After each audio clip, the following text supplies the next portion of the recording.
My name is Elena Ward. I am 32 years old, and I always thought of myself as patient. Too patient, probably. The sort of woman who smooths things over, who tells herself, it's not that bad, until one day it very clearly is. My breaking point wasn't a screaming match in public or some dramatic betrayal. It was my boyfriend standing in the middle of my living room, in my flat, shouting at me about my money. Gavin and I had been together for almost 2 years. The first year was brilliant. Soft light, movie montage, brilliant. Cheap wine on the sofa, weekend lie-ins, laughing at the same ridiculous shows. I thought, stupidly, that the way he leaned into me and tucked his face into my neck when he was half asleep meant we were solid. When he moved in 8 months ago, it felt like the natural next step. It was my place, my name on the mortgage, my keys. We talked about finances like adults, or I thought we did. I'll handle the mortgage and the big stuff, I'd said. You cover groceries and utilities. It balances out. He'd agreed readily. Course, babe, that's fair. For a while it was. Then the small things started. Utilities were a bit much this month. Groceries became bare bones, unless I transferred him money with a message that always felt like an apology. If I suggested he pick up something nicer for dinner, he'd say, sure, if you chip in, I'm not made of cash. Meanwhile, his hints about what he wanted weren't subtle. A new laptop, a designer jacket. Just to have one nice thing, a weekend away at a spa hotel one of his mate's girlfriends had raved about. I learned my lesson about joint bank accounts years ago, I tell you now, speaking to the invisible audience in my head. This time, it was all in my name, but the pressure can still get in through the side door. The side door, in this case, was guilt and love, or what I thought was love. Every time I hesitated, he'd pout, then get moody, then go quiet, then suddenly be affectionate again once he'd worn me down.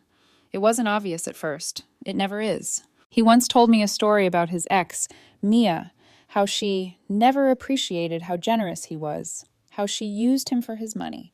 He said it with such wounded indignation that I swore I would never be like her. I see the irony now. Last Friday was the day it all snapped. I just got home from work, tossed my keys in the bowl by the door, and dropped onto the sofa with a sigh that felt like it came from my bones. My email from HR was still fresh in my mind. A decent bonus, not life-changing, but enough to breathe a bit easier. I got a bonus, I said, more to myself than to him. Thought maybe I'd finally replace that ancient telly or, I don't know, be boring and save most of it. Gavin's head snapped up from his phone like someone had turned a spotlight on. A bonus? Seriously? How much? His eyes lit up, the way they used to when he saw me in a new dress. Now the look was reserved for money. I laughed lightly. Enough. Not millions, but enough that I don't have to worry for a bit. Oh, that is amazing, he said, sliding closer. You know that spa weekend Kara mentioned? The one with the rooftop pool and the champagne thing? We absolutely have to go. And I saw this stunning watch online, proper grown man watch. We could do both if your bonus is decent. I blinked. The speed of the leap from I have some extra to we'll drop it all on luxuries made my head spin. Hold on, I said. I was thinking something a bit more practical. Maybe upgrade the TV and put the rest into savings. We've had that old thing since uni. Or just keep it as a cushion. His expression shifted so fast I could almost hear it click. Practical? He repeated, like the word tasted bad. Are you serious right now? You get extra cash and your first thought isn't treating me? What's wrong with you? I stared at him. It's my bonus, Gav. We can talk about doing something nice together, of course, but I'm not spending all of it on a whim. And definitely not on things you've already decided we're buying without even asking me. My demands? He scoffed, voice rising. It's about us, Elena. Don't you want me to be happy? Don't you want me to look good when I'm out with you? My mates' girlfriends make sure they're sorted. Their partners have proper watches, proper trainers. You think they don't use their money to take care of them? This isn't about your mates, I said slowly, carefully. This is about respecting my finances. We agreed how we'd split things. I pay the mortgage. You pay utilities and groceries. That's already heavily in your favor. I'm not obliged to hand over my bonus because you don't like the word practical. That's when he lost it. It wasn't the quiet sulking I'd grown used to. It was shouting. Full volume, vein in the neck shouting. Accusations that I was selfish, ungrateful, that I clearly didn't love him properly if I wasn't ready to spend my bonus on his wish list. It built like a storm, words hitting me like sleet. And then he hit me with it, the line that blew the whole thing open. "You'll do as I say with your money," he screamed, "or I'll get lost. You choose." You know those moments when everything goes frighteningly still? When sound seems to cut out and you can suddenly hear your own breathing? That's what happened. I didn't shout back. I didn't cry. Something inside me clicked, like a lock turning. For the first time, I saw it clearly. This wasn't a partnership. It was a hostage negotiation. The hostage was my bank account, with my self-respect tied up in the back. I met his eyes.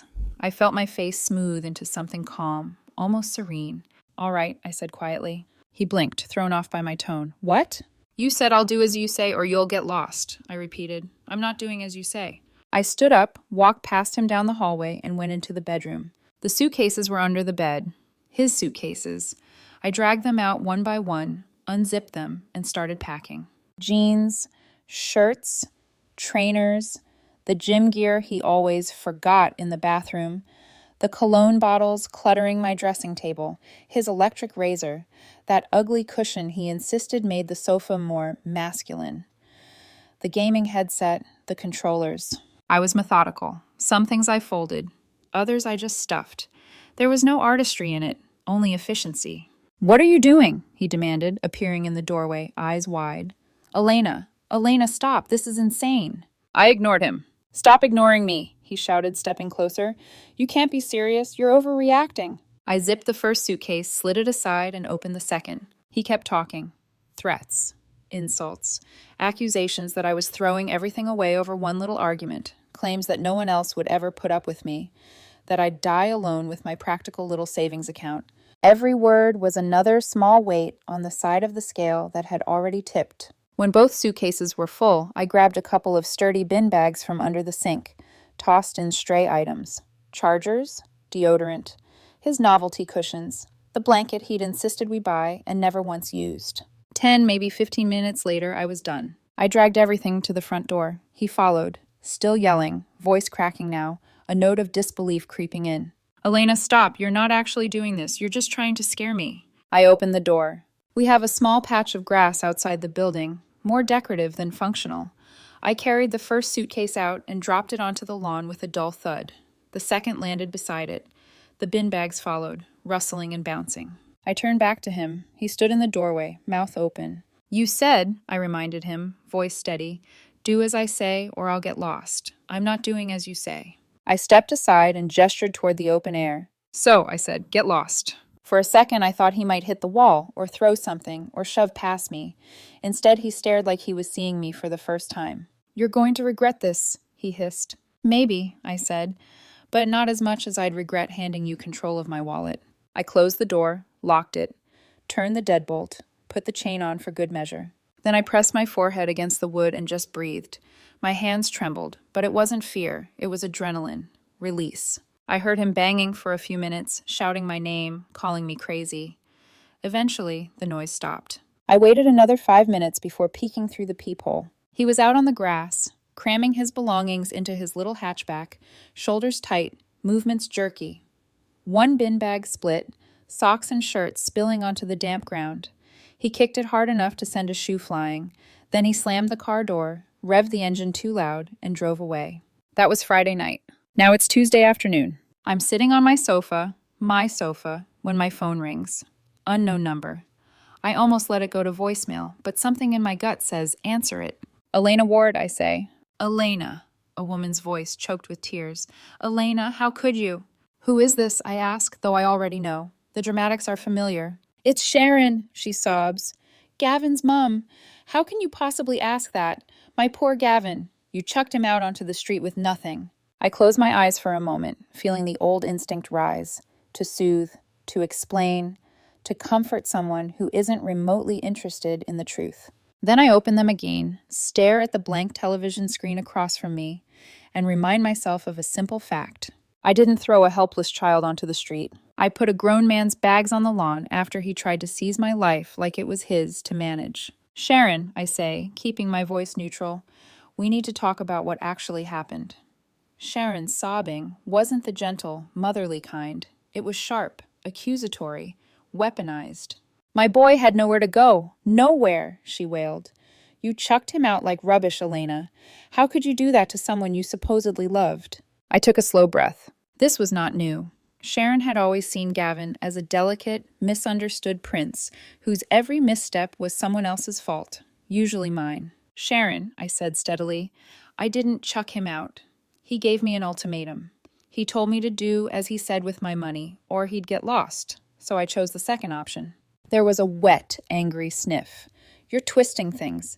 He said that because he was hurt. You got a bonus and refused to help him with his car payment. Car payment. Amazing. Friday night, he had demanded a spa weekend, a designer watch, and expensive dinners, not a car payment. Sharon, I said, that's not accurate. He wanted me to spend the entire bonus on luxury things he'd picked out without even asking me. You're making excuses, she snapped. He gives you so much. You owe him. Sharon, I didn't raise my voice. I didn't need to.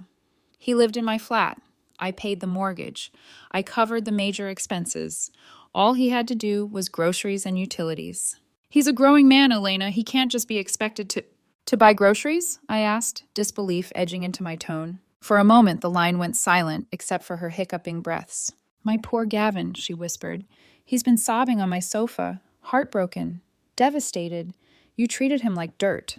I pinched the bridge of my nose. In my head, my internal monologue was far less polite. He's 29, not 9. He has a job. He has friends. He has his own car. He has a mother who coddles him like a toddler in a romper. He is not a fragile bird, and he certainly is not heartbroken. Not over me. Over losing access to my bank account, maybe. Out loud, I kept it clean. Sharon, he made a choice. I made mine. The relationship is over. He can arrange to collect anything he left behind. You expect him, she shrieked suddenly, to come crawling back? You owe him compensation for emotional distress. And that was when I hung up. Not abruptly, not angrily, just decisively. The phone buzzed a second later. Sharon again. I blocked her. 10 seconds passed. Buzz. New number. Gavin. The messages came like a hailstorm. You'll regret this. You're acting psycho. Baby, please, we can fix this. Don't throw 2 years away over a stupid bonus. Call me. Call me. I'm losing my mind. I stared at the progression, watching him swing from fury to groveling and back, a familiar rotation I'd spent too long dancing around. I blocked him too. For a moment, I thought that might be the end of the evening's drama. Of course I was wrong. Later that night, just past 9 p.m., my phone pinged with an email from Amazon. A $500 gift card purchase on your account was declined. If this wasn't you, check your security settings. I blinked. Once. Twice. Not me. Definitely not me. I clicked the link to check recent activity. And there it was. Someone had tried to buy a high-value gift card. Logged in from a device I didn't recognize. Still using the password Gavin knew. My jaw tightened. He'd gone from demands to guilt to emotional blackmail, and now fraud. I hit sign out of all devices and changed every password with a zeal I usually reserved for spring cleaning. Then I added two-factor authentication on everything. Bank accounts, streaming platforms, credit cards, work email, the online grocery app, even my digital library. By the time I finished, the anger had burned down to something sharper, resolve. The next morning, my letting agent called. Elena, hey, she said, cheerful but confused. We just had someone phone claiming to be your fiancé, asking for emergency access to your flat. Said there was a leak. I nearly dropped my mug. My fiancé, I repeated. That's what he said. But we know you're the only tenant, so I refused. Just wanted to check you're okay. I'm fine, I managed, and he is definitely not my fiancé. The agent sighed sympathetically. Ex, then? Correct. Well, she said, he sounded intense. Keep an eye out. I thanked her, hung up, and stared into space. A leak? Really? That was the moment it clicked. Gavin wasn't trying to come back. He was trying to cause chaos. If he couldn't have my money, he'd try to ruin my peace. It was almost flattering in a deranged way. Almost. By midweek, the smear campaign had begun. It started with a message from a mutual friend, Liv. Hey, I heard things are rough, just checking in. Then another. Gavin says you kicked him out for no reason, that you controlled all the money, that he was trapped. I felt something cold unspool in my chest. Nicola, his best friend's girlfriend, or his self-appointed PR manager, or his personal spin doctor. Hard to say.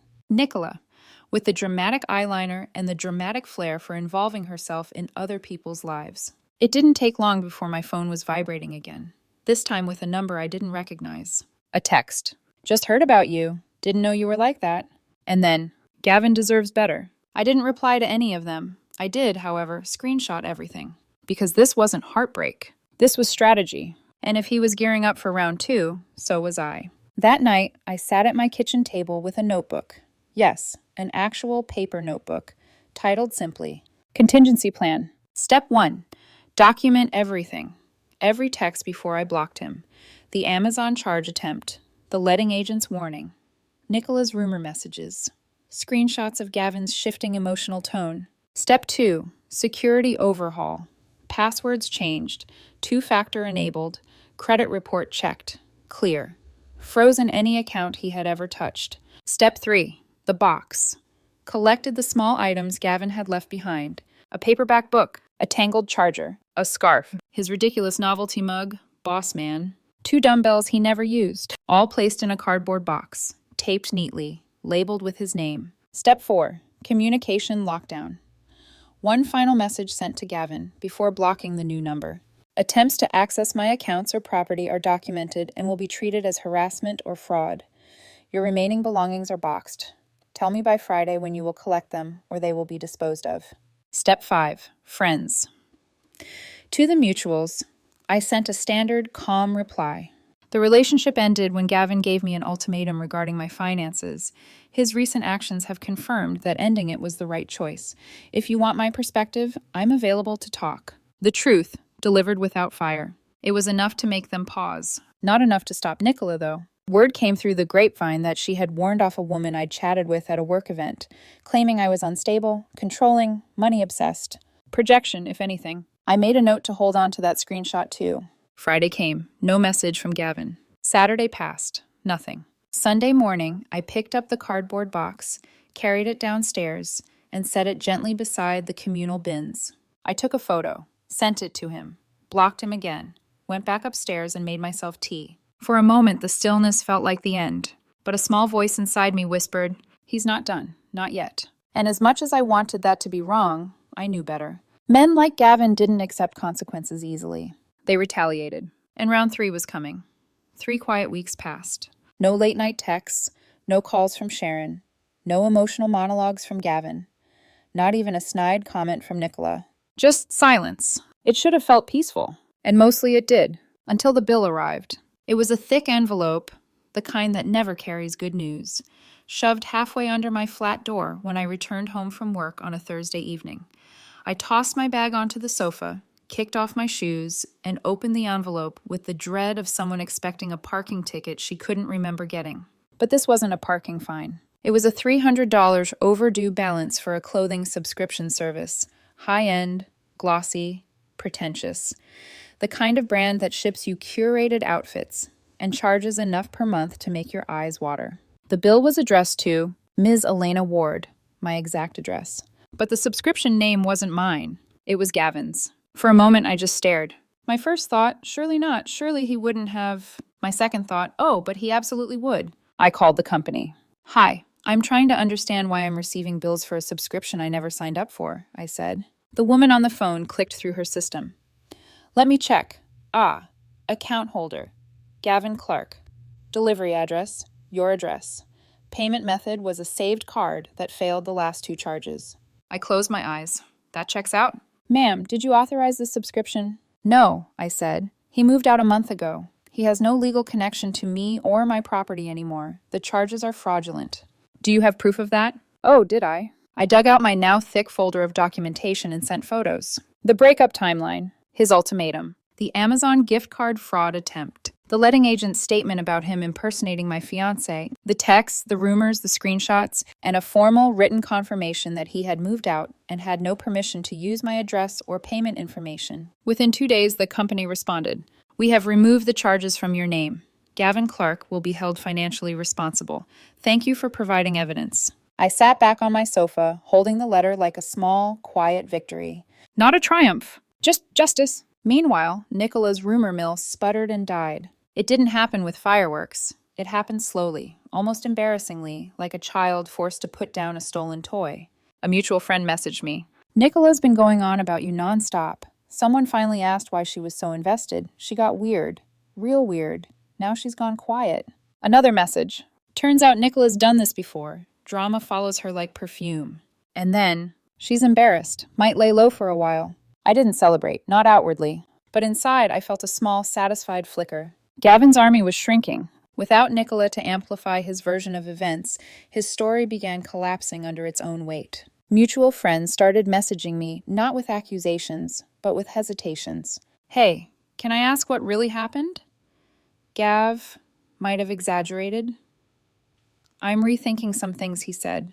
It wasn't vindication, but it was clarity. And clarity is its own kind of peace. Then came the updates about Gavin himself. They trickled through the grapevine, never from him, never directly, but through people who loved gossip more than they loved him. He was still living with Sharon, not temporarily, not until he got back on his feet, not during a rough patch. He was fully, completely, embarrassingly back in his childhood bedroom, like a boomerang that refused to stay gone. Sharon, who once treated him like a helpless angel, was apparently losing patience. Gavin's driving Sharon mad, one friend whispered.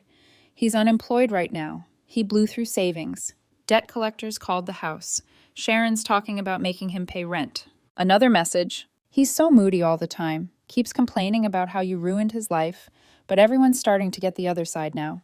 And my personal favorite. Apparently Sharon found 2 overdue notices under his bed. She yelled at him so loud the neighbor heard. Consequences aren't always dramatic. Sometimes they're mundane, daily, grinding. Sometimes they look like a grown man sulking on the sofa while his mother nags him to clean up the mess he created. As for me, my life started feeling light. Not free of sadness.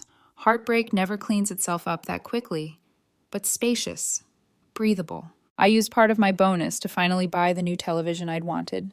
A sensible one, not flashy, just mine. The night it arrived, I set it up alone, ordered a takeaway curry, opened a beer, and sat cross-legged on the floor, watching the opening credits of a film without anyone complaining that it wasn't their thing. I reconnected with friends Gavin had subtly pulled me away from, the ones he always claimed didn't like him or judged him. Turns out they'd seen the red flags long before I had. They were just waiting for me to see them too. My evenings were quiet but peaceful. No arguments about money, no downgrading groceries, no guilt trips, no ultimatums. Just me. And the realization that I had been living under a slow-growing shadow for a long time, a shadow I hadn't even realized was blocking the sun until it was gone. One day, while tidying the flat, I found something of Gavin's he'd forgotten, a cheap metal bracelet he used to wear. I looked at it for a long moment. Then I dropped it into the donation bag and felt nothing. No sorrow, no nostalgia, no ache. Just the soft exhale of letting go. A month after the breakup boxed by the bins photo, the silence remained. No messages, no calls, not even a fake number attempt. Gavin had finally stopped clawing at the edges of my life. Or maybe he ran out of claws. Either way, I didn't miss him. At all. Sometimes, late at night, a tiny pang of sadness crept in. Not for him, but for the version of him I thought I was building a future with. But the pang lasted only seconds. Because then I remembered. His screaming. His demands. His attempt to control my money. The fraud. The manipulations. The smear campaign. The entitlement that filled every room he walked into.